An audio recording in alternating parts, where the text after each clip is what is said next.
महिनाको 12,000 रुपैयाँ कमाउने 46 वर्षीय नर्स कसरी 60 वर्षीय डाक्टरलाई ब्ल्याकमेल गरेर करोडौं रुपैयाँ असुल्ने योजनामा सफल भइन्। यो घटना हो भारतको राजधानी स्थित निजी अस्पतालसँग सम्बन्धित बताइएको छ। सन् 2016 मा ती महिला उक्त अस्पतालमा नर्सका रूपमा नियुक्ति भएकी थिइन्। सुरुमा उनको मासिक तलब मात्र 8,000 रुपैयाँ थियो, जुन पछि बढेर 12,000 रुपैयाँ पुगेको थियो। अस्पतालका मालिक करिब 60 वर्षीय डाक्टर अस्पतालकै माथिल्लो तलामा एक्लै बस्ने गर्थे। उनका परिवारका सदस्य उनीसँग बस्दैनथे। यही कुराको जानकारी पाएपछि ती नर्सले बिस्तारै डाक्टरसँग नजिकिने प्रयास गर्न थाले। थालेको आरोप छ। एक दिन कामकै सिलसिलामा उनीहरूको भेट भयो। त्यसपछि ती नर्सले डाक्टरलाई प्रभावमा पार्ने योजना बनाइन्। उनलाई थाहा भयो कि डाक्टरलाई कडा चिया निकै मनपर्छ। त्यसपछि उनले बारम्बार रातिको ड्युटी मिलाउन थालिन् र प्रत्येक रात डाक्टरका लागि विशेष चिया लिएर जान थालिन्। बिस्तारै दुवै बीच घनिष्ठ सम्बन्ध बढ्दै गयो। यही क्रममा ती नर्सले डाक्टरको मोबाइलमा पहुँच बनाएको र त्यहाँ रहेका निजी तस्बिरहरू आफ्नो मोबाइलमा सारेको आरोप लगाइएको छ। त्यसपछि सुरु भयो ब्ल्याकमेलको खेल। नर्सले डाक्टरलाई भनिन्, तपाईका सबै निजी तस्बिर अब मेरो मोबाइलमा पनि छन्। यदि मेरो कुरा नमाने परिणाम राम्रो हुने छैन। यति सुन्नासाथ डाक्टर झस्किए।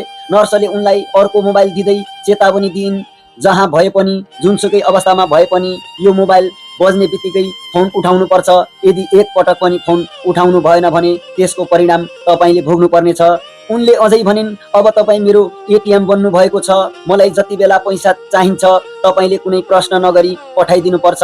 आफ्नो प्रतिष्ठा, परिवार र अस्पतालको नाम जोगाउन डाक्टर मौन बसे। आरोप अनुसार नर्सले आवश्यकता अनुसार कहिले 10 लाख कहिले 20 लाख रुपैयाँ माग्ने गर्थिन् र डाक्टरले पनि चुपचाप रकम स्थानान्तरण गरिदिन्थे। तर केही समय अघि परिस्थिति बदलियो। नर्सले फेरि पैसाका लागि फोन गरिन्। त्यति बेला डाक्टर एउटा बैठकमा भएकोले फोन उठाउन सकेनन्।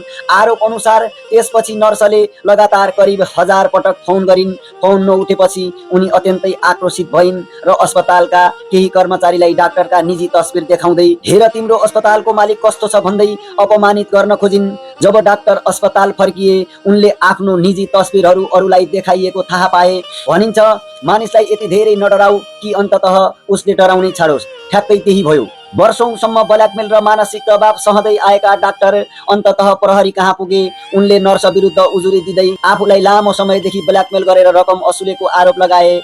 उजुरीपछि प्रहरीले तत्काल अनुसन्धान सुरु गर्दै ती नर्सलाई पक्राउ गरेको बताइएको छ।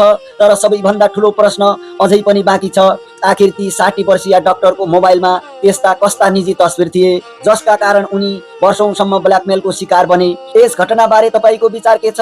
आफ्नो प्रतिक्रिया कमेन्ट मार्फत अवश्य लेख्नुहोला। यो भिडियो मन परे लाइक, शेयर र पेजलाई फलो गर्न नबिर्सनुहोला। धन्यवाद।